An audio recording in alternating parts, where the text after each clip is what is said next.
好，今日要同大家分享嘅書籍叫做《餘生夢非洲》，作者叫做小美。發現呢本書係喺堅樂中學嘅校園，翻開書頁，發現裏邊有一張作者寫畀所有堅樂中學嘅童工。原來作者本嚟喺香港生活得好安穩，係一個小康之家。但係喺2008年，佢同丈夫毅然去到西非去宣教。呢一次嘅宣教決定，原來唔係佢哋個人嘅，乃係上帝對佢哋作出嘅呼召。有好多初信嘅基督徒，佢會問：究竟人點樣可以聽到上帝嘅聲音，知道呢個係上帝嘅意思？如果你真係好想明白裏邊具體嘅情況，你可以返到去呢一本書嘅第4章，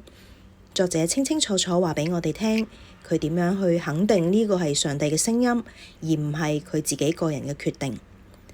真係好奇妙嘅。並且喺呢本書裏邊呢，你會發現，即使為上帝做嘢工作，當中可能都會遇到好多嘅挫折，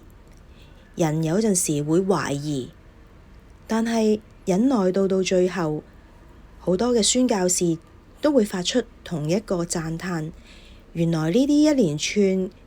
彷彿唔係咁好嘅經歷，都係祝福。呢啲嘅黑暗始終都會化為光明。唔信嘅話，大家可以做一啲嘅延伸閱讀，譬如聖經嘅《使徒行傳》，都係一本有關宣教嘅書籍。裏邊呢都不約而同提到，好艱難嘅事件之後，人都會讚美上帝，因為神就係咁樣好奇妙，將呢啲嘅唔好嘅事化為祝福，將得救嘅人數加畀教會啦，同埋上帝嘅道就係藉住呢啲事件能夠廣傳開去，外族人都要信上帝嘅道，上帝嘅道日漸興旺。最後大家都會發出讚美。